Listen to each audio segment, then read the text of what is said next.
सतगुरुदेव की जय। बंदी छोड़ कबीर परमेश्वर जी की जय।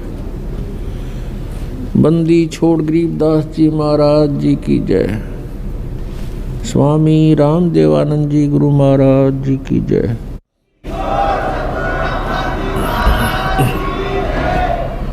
गरीब नमो नमो सतपुरुष को नमस्कार गुरु की नहीं। सुर नर मुनि जन साधुओं संतों सर्वस्ती नहीं। सतगुरु साहेब संत सब डंडो तुम प्रणाम। आगे पीछे मध्य हुए तिनको जा कुर्बान। नराकार निर्विषम काल जाल वैवंदनम निर्लेपम निज निर्गुणम। अकल अनुपवेशं धुनम सोहम सुरति समापतम सकल समाना नीरतल। उज्ज्वल हीरंबर हरदमं बेपरवा अथाह वार पार नहीं मध्यतम। ग्रीव जो सुमर सिद्ध होई गणनायक गलता न करो अनुग्रह सोई पारस पद परवाना। आदि गणेश मनाऊं गणनायक देवन देवा। चरण कमल लो लाऊं आजंत करूं सेवा। परम शक्ति संगीतम रिद्धि सिद्धि दाता सोई। अवगत गुण अतीतम सतपुरुष निर्मोही। जगदम्बा जगदीशम मंगल रूप मुरारी। तन मन अर्पों शीसम भक्ति मुक्ति भंडारी। सुर नर मुनि जन ध्यावें ब्रह्मा विष्णु महेशा। शेष शेष मुख गावें पूजें आदि गणेशा। इंद्र कुबेर सरीखा वरुण धर्मराय धावें। समर्थ जीवन जी का मन इच्छा फल पावें। 33 कोटि आधारा जावे से 88। उतरे बहुजल पारा कट है यम की फांसी। 33 कोटि आधारा जावे से 88। उतरे बहुजल पारा कट है यम की फांसी।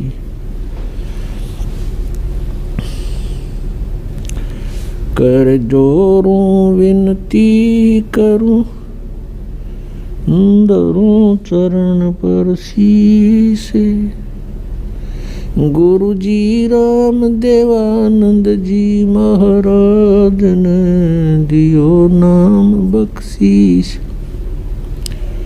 कोटि कोटि सिजदा करूं कोटि कोटि प्रणाम। चरण कमल में राखियो मैं बंदी जाम गुलाम।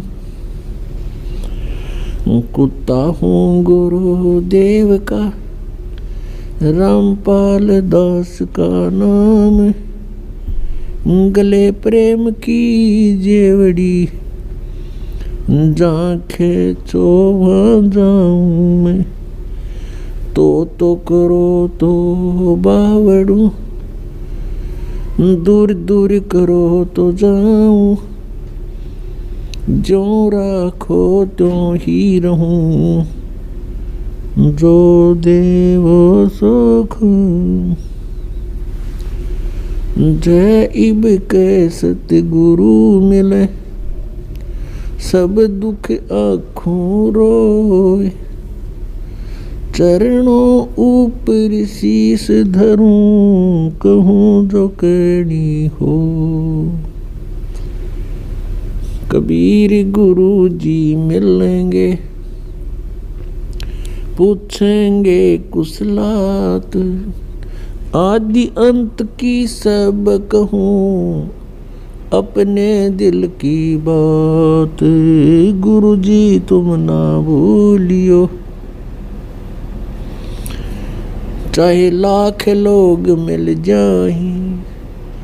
हमसे तुमको बहुत है तुम जैसे हमको नहीं। तुमरे विसारे क्या बने मैं किसकी शरण में जाऊं। शिव बिरंच मुनि नारद तिनके हृदय न समाऊं।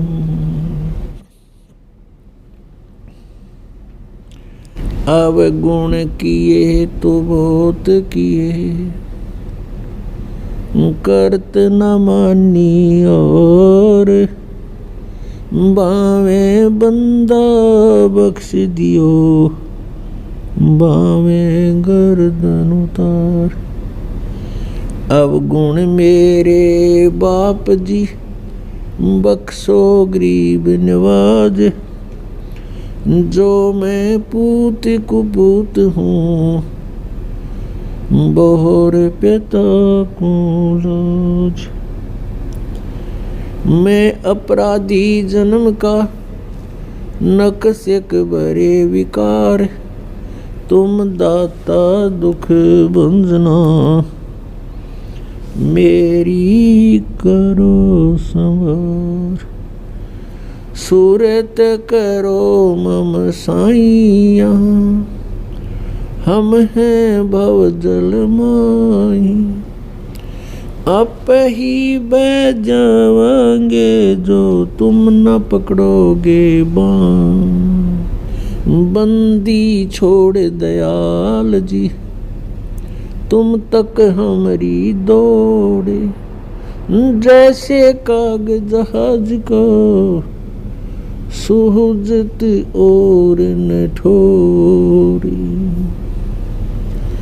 परमपिता परमात्मा पूर्ण ब्रह्म सर्व सृष्टि रचनहार कुल मालिक कबीर परमेश्वर जी हम सभी आत्माओं के पिता हैं।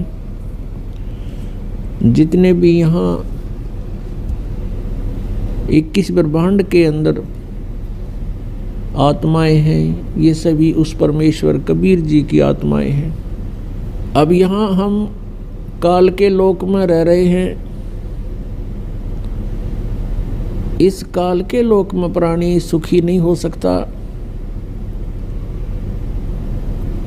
और हम यहाँ सुख की खोज कर रहे हैं। जिसके पास धन नहीं है वो चाहता है कि मैं धनवान हो जाऊं, सुखी हो जाऊंगा। जिसके पास संतान नहीं है वो सोचता है मुझे संतान प्राप्ति हो जावे, मैं सुखी हो जाऊंगा। कोई रोगी है वो ये सोचता है मैं स्वस्थ हो जाऊं फिर मैं सुखी हो जाऊंगा। कोई धनवान है वो ये सोचता है कि सुख तो इन राजा लोगों को होगा, और राजा लोग सोचते हैं कि सुख तो स्वर्ग में होगा। स्वर्ग के देवता इंद्र राजा जो हैं वो सोचते हैं कि सुख तो ब्रह्मा विष्णु महेश को होगा, हमें सुख नहीं। और ब्रह्मा विष्णु महेश को सुख बिल्कुल नहीं। उदाहरणार्थ जैसे भगवान श्री विष्णु जी के अवतार श्री रामचंद्र जी राजा दशरथ के घर जन्म लेकर के अयोध्या में प्रकट हुए। उनका फिर विवाह हुआ, विवाह होते ही वनवास हुआ। वनवास से उनकी धर्मपत्नी का अपहरण हुआ, फिर युद्ध हुआ, 12 वर्ष तक युद्ध हुआ। युद्ध तो 2-4 मिनट घंटे का बहुत हो जाता है। उसके पश्चात रावण का वध करके सीता जी को घर ले आए। कुछ ही दिनों के बाद, कुछ वर्षों के उपरांत किसी के व्यंग से सीता जी का परित्याग कर दिया, अपनी धर्मपत्नी का जो गर्भवती थी। स्वयं कहीं रहे, संतान कहीं रही। तो इससे सिद्ध है कि उस विष्णु जी को भी यहाँ सुख नाम की चीज नहीं। फिर वही विष्णु जी के अवतार श्री कृष्ण रूप में जेल में जन्म हुआ, मामा शत्रु हो गया। कभी जरासिंह, कभी शिशुपाल, कभी पूतना, कभी केसी आदि से उनको मरवाने का प्रयत्न जारी रहा। अंत में भगवान ने मथुरा को त्याग दिया। समुद्र में जाके एक टापू पर शरण ली। वहाँ एक द्वार की नगरी बना करके सारी सेना को वहाँ रख करके शेष जीवन वहाँ व्यतीत किया। उसके उपरांत अंत समय क्या हुआ भगवान श्री कृष्ण जी का, 56 करोड़ उनके वंशज हो गए थे। 56 करोड़ पोते पर पोते, पुत्र, रिश्तेदार, नाती, और वो भी श्री कृष्ण जी के सामने सब मृत्यु को प्राप्त हुए। आपसी युद्ध हो गया दुर्वासा जी के श्राप से, और श्री कृष्ण जी के सामने पूरा कुल नाश हो गया। क्या वो प्राणी सुखी हो सकता जिसके आगे सारे मर जाएं? तो यहाँ परमात्मा कबीर परमेश्वर जी हमें याद दिलाते हैं, भजन करो उस रब का जो दाता है कुल सब का।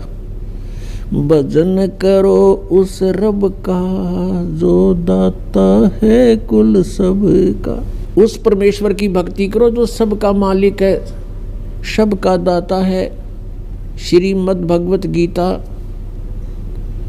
अध्याय नंबर 15 के श्लोक 1 से 4 में ये बताया गया है कि ऊपर को जड़ वाला, नीचे को तीनों गुण रूपी शाखा वाला, ये उल्टा लटका हुआ संसार रूपी वृक्ष है। ऊपर को मूल जो जड़ें हैं वो तो समझो परम अक्षर ब्रह्म है, पूर्ण परमात्मा, वो सब का मालिक।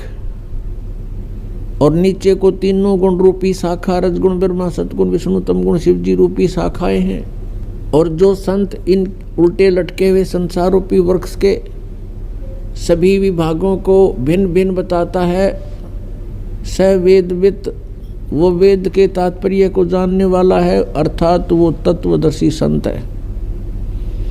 परमेश्वर स्वयं भूमिका करते हैं, सतलोक से चलकर यहाँ आते हैं। यहाँ के भगवान काल द्वारा फैलाया गया अज्ञान, उसका नाश करते हैं, अपने तत्व ज्ञान रूपी टॉर्च से उस अंधेरे को हटाते हैं। तत्व ज्ञान रूपी सूर्य का उदय करके अज्ञान रूप अंधकार को समाप्त करते हैं।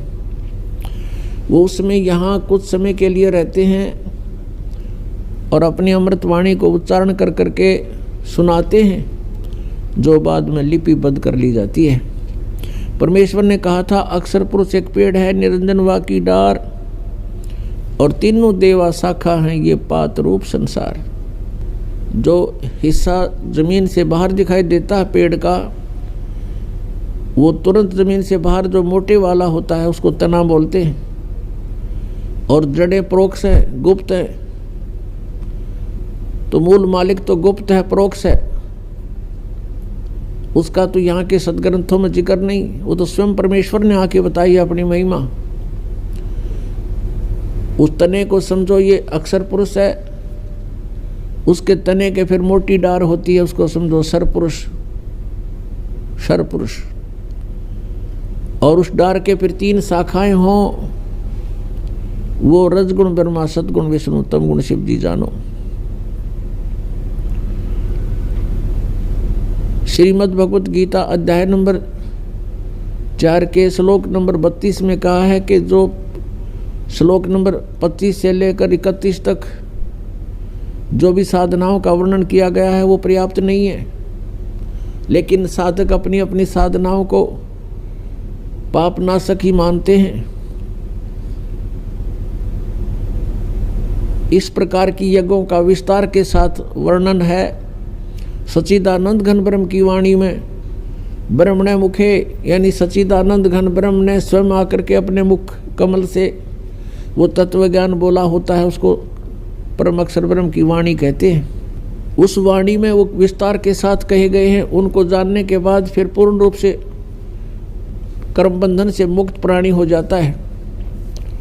गीता जी अध्याय नंबर 4 के श्लोक नंबर 34 में तुरंत कहा है कि उस तत्व ज्ञान को जो परमेश्वर ने स्वयं आकर बोला होता है, किसी तत्वदर्शी संतों के पास जाकर समझ, उनको दंडवत प्रणाम करने से, कपट छोड़कर प्रसन्न करने से वो तत्वदर्शी संत तुझे उस परमात्म तत्व का ज्ञान कराएंगे।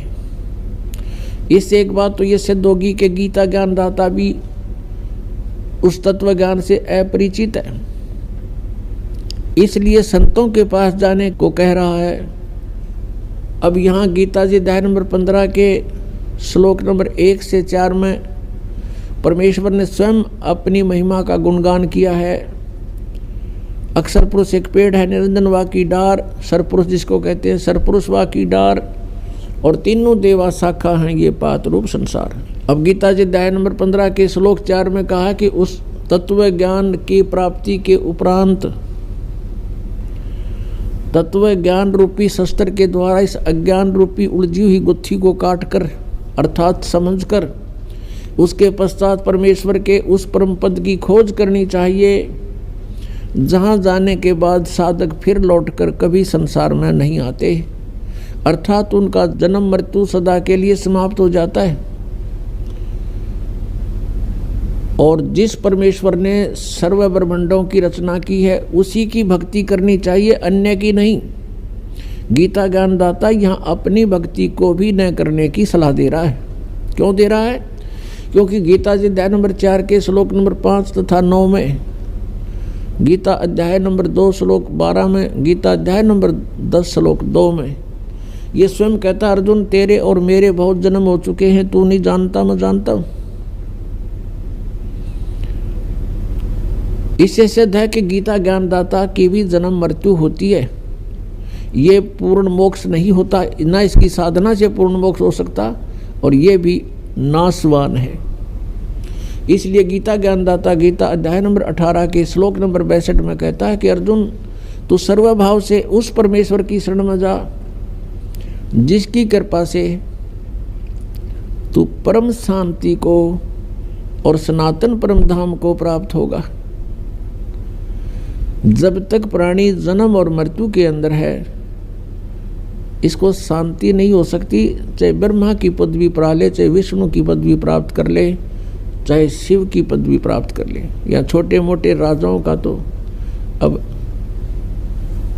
कोई अस्तित्व नहीं है, जबकि ब्रह्मा विष्णु महेश तक की पदवी पर प्राणी सुखी नहीं है। इसलिए गीता जी अध्याय नंबर 7 के श्लोक नंबर 18 में गीता ज्ञानदाता कहता है कि जितने भी भक्त हैं, साधक हैं, जिन्होंने वेदों को जाना समझा और तत्वदर्शी संत ना मिलने से अपने आप निष्कर्ष निकाल लिया, ओम नाम को मोक्षदायक मान लिया और ब्रह्म को सुप्रीम पावर मान लिया, सुप्रीम गॉड मान लिया, इस भूल के कारण ये उदार आत्मा, नेक आत्माएं, ये ज्ञानी आत्मा है तो अच्छी नेक हैं, लेकिन मेरे वाली अनुत्तम गति में ही स्थित है। गीता ज्ञानदाता कहता है कि मेरे वाली गति यानी ब्रह्म की गति, ब्रह्म से मिलने वाले लाभ, ओम नाम से जो जाप होता है वो ब्रह्म का है, और ब्रह्म से जो लाभ है उसको कहते हैं वो मेरी गति है। गीता ज्ञानदाता ब्रह्म बोल रहा है श्री कृष्ण जी में, और ये भी अनुत्तम है, ये भी घटिया है, व्यर्थ है, क्योंकि जन्म और मृत्यु अर्जुन तेरे भी और मेरे भी सदा रहेंगे।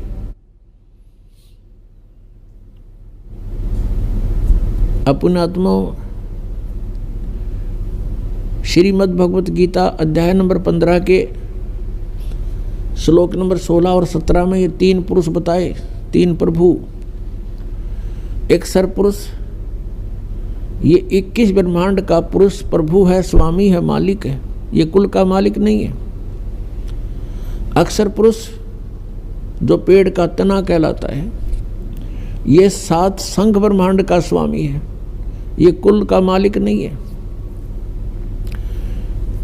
गीता जी अध्याय नंबर 15 के श्लोक 16 में कहा कि सरपुरुष और अक्षर पुरुष ये 2 प्रभु प्रसिद्ध हैं, और इनके लोकों में तथा ये स्वयं जितने भी प्राणी हैं ये सभी नाशवान हैं, और जीवात्मा सभी की अमर है।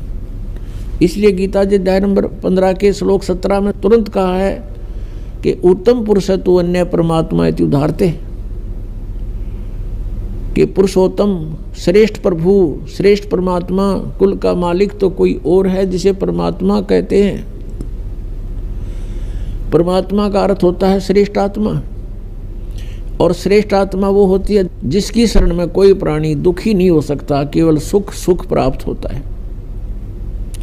लेकिन यहाँ प्रभु पुरुष परमात्मा स्वयंभू घने हो गए, इसलिए यहाँ परमात्मा ने डिफाइन करना पड़ा कि उसको परमात्मा कहते हैं जो सबसे उत्तम सरपुरुष और अक्षर पुरुष से भी कोई अन्य है और है, और वही तीनों लोकों में प्रवेश करके सबका धारण पोषण करता है। वो है वास्तव में अविनाशी परमेश्वर। तो पुण्यात्माओं, हम सभी कहते थे भक्ति कर ले भाई। किसी भी संत या पंथ में या किसी ग्रंथ में हम पढ़ा करते थे तो सभी प्रेरणा करते थे भगवान की भक्ति करो भाई। मनुष्य जीवन बार बार प्राप्त नहीं होता, परमात्मा की भक्ति करनी चाहिए। मनुष्य जीवन का मुख्य उद्देश्य ही भक्ति करना है। लेकिन हमें ये नहीं पता था कि कौन से राम की भक्ति करें, कौन से प्रभु की हम भक्ति करें। गीता जी अध्याय नंबर 4 के श्लोक नंबर 33 में कहा कि अर्जुन, द्रव्य में यज्ञ से ज्ञान यज्ञ श्रेष्ठ है। द्रव्य में यज्ञ होती है जो धन से, जैसे कोई भंडारा करवा देते हैं, कितने और श्राद्ध कर देते हैं, या कहीं धर्मशाला बनवा देते हैं, या कहीं मंदिर बनवा देते हैं, और कहीं अनाथालय खुलवा देते हैं, कोई कुआं या प्याऊ बनवा देते हैं। तो ये कहा कि इस प्रकार जो आँख मीच के अंधाधुंध कोई तुम बगैर ज्ञान के पूर्ण करते हो, उसको करने से पहले उसके बारे में जानकारी होनी चाहिए। यानी ज्ञान यज्ञ श्रेष्ठ है। संतों का सत्संग सुनो और ज्ञान समझ के फिर जैसे संत बतावें और जैसे ग्रंथ अलाउड करें, जो हमारे सदग्रंथों में प्रमाणित है, उसी तरह ही तुम दान पुण्य करो तो लाभदायक है, अन्यथा नहीं। तो पुण्यात्माओं, हमने अपने सदग्रंथों को आधार मान के अपनी साधना करनी पड़ेगी और तभी हम सफल होंगे, अन्यथा परमात्मा के मंत्रों की, किसी भी परमात्मा के सदग्रंथ की कोई वाणी को आप याद करते रहोगे, आवर्ती करते रहोगे, बार बार उसका अध्ययन करोगे, उससे मोक्ष नहीं होगा, अन्य फल मिल जाते हैं। लेकिन वो फल अस्थायी होते हैं और मोक्षदायक नहीं होते, उससे मनुष्य जन्म का उद्देश्य पूर्ण नहीं होता। तो सबसे पहले हमने ज्ञान सुनना चाहिए कि कौन से परमात्मा की भक्ति करें। जैसे गीता ज्ञानदाता कहता है कि तू सर्वभाव से उस तत्ब्रह्म की शरण में जा। तत्ब्रह्म यानी उस परमात्मा की शरण में जा, उस परमेश्वर की शरण में जा। गीता ज्ञानदाता अध्याय नंबर 7 के श्लोक नंबर 29 में कहता है कि मैं जो ज्ञान दे रहा हूं कि तत्वदर्शी संत की खोज करो और तत्वदर्शी संत के बताए मार्ग अनुसार तुम साधना करो। उसके पश्चात मेरे इस ज्ञान का जो आश्रय कर लेता है, इसको शिरोधार्य करके तत्वदर्शी संत की खोज कर लेता है, और फिर वो व्यक्ति जो तत्ब्रह्म को जान लेते हैं और जो पूरे अध्यात्म ज्ञान से परिचित हो जाते हैं और जो सब कर्मों से परिचित हो जाते हैं, वे केवल जरा और मरण से छूटने का ही प्रयत्न करते हैं। जरा मीन वृद्ध अवस्था का कष्ट और मरण मीन मृत्यु, वो केवल इस बुढ़ापे के दुख से और मृत्यु के दुख से छूटने का ही प्रयत्न करते हैं। वो तत्ब्रह्म को जानते हैं, पूरे आध्यात्मिक ज्ञान से परिचित हैं और वो सभी कर्मों से भी परिचित है। तो गीता ज्ञान दाता से अर्जुन ने प्रश्न किया, गीता अध्याय नंबर 8 के श्लोक नंबर 1 में, कि किम तत्ब्रह्म किम अध्यात्म किम कर्म च पुरुषोत्तम। वो तत्ब्रह्म कौन है, वो क्या है वो तत्ब्रह्म, और क्या ये अध्यात्म है, और ये सभी कर्मों की जानकारी मुझे दीजिए। गीता ज्ञान दाता ने 8वें अध्याय के 3 श्लोक में उत्तर दिया है कि वो परम अक्षर ब्रह्म है, वो तत्ब्रह्म। जैसा अभी आपने आदरणीय गरीबदास साहब जी की वाणी सुनी, भजन करो उस रब का जो दाता है कुल सब का, भजन करो उस रब का जो दाता है कुल सब का। जो सबका मालिक है, सबका दाता है, उसकी भक्ति करो, उसका भजन करो। गीता जी अध्याय नंबर 15 के श्लोक नंबर 16 और 17 में ये 3 पुरुष बताए। सरपुरुष, अक्षर पुरुष, ये तो नाशवान बताए हैं। इनके अंतर्गत जितने प्राणी हैं वो भी जन्म और मृत्यु के कष्ट से पीड़ित हैं। फिर 17वें में कहा कि ये लोग त्रयमावी से विवर्ती अवैश्वर है, जो तीनों लोकों में प्रवेश करके सबका धारण पोषण करता है। वो है वो अविनाशी परमात्मा, वो है सबका दाता। भजन करो उस रब दा जो दाता है कुल सबका। वो परम अक्षर ब्रह्म संसार रूपी वृक्ष की जो मूल हैं, जड़ हैं, जड़ों से पूरे पेड़ को आहार प्राप्त होता है। तो जितना भी आपका संस्कार शास्त्र विधि अनुसार बनता है, उन सभी कर्मों का फल भी उस परमेश्वर से ही प्राप्त होता है। उस परमेश्वर ने विधान बनाकर इस काल को दिया है, ये केवल इस विधान का पालन करता है, साथ में ये मिसगाइड भी करता रहता है कि ये प्राणी मेरे जाल में फंसे रहें। तो अब हमने ये चुनना है, ये सिलेक्ट करना है कि कौन से परमात्मा की हम भक्ति करें।